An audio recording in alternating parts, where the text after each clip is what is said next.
নমস্কার, আবার এসে গেছি শ্রী শ্রী মা শারদামণির অমৃত কথা নিয়ে। আমার ভিডিও ভালো লাগলে অবশ্যই লাইক কমেন্ট করবেন, সাবস্ক্রাইব করবেন আর একটা শেয়ার করে দেবেন। মা একদিন খুদিকে জিজ্ঞেস করেছেন, কী দিয়ে ভাত খেলে বাবা?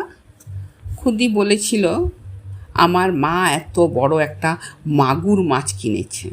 কত বড় বাবা? এত বড়। তোমাকে দিয়েছিল? একখানি মোটে দিয়েছিল পিসিমা, বাকিটা সবাইকে দিয়ে দিল।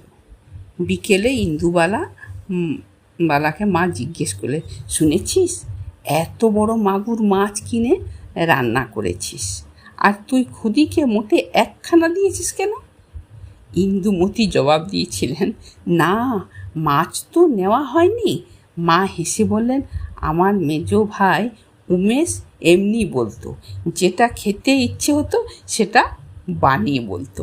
সেই কথাটা শুনে খুদি মনে করিয়ে দিল, খুদির যখন 2.5 বছর বয়স তখন তার মায়ের অম্বলের অসুখ হয়েছিল।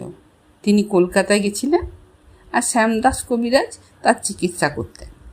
চিকিৎসাতে সুফল হয়নি, তার টোটকা ওষুধ খেতে হয়েছিল তাকে।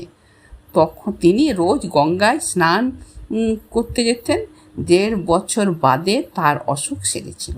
পরে মা বলেছিলেন, তোর জন্য আমি ছাদে গঙ্গার দিকে তাকিয়ে থাকতুম, পাছে তুই মরে যাস, তাহলে আমি তোর ছেলে নিয়ে ব্যতিব্যস্ত হব। ধন্যবাদ।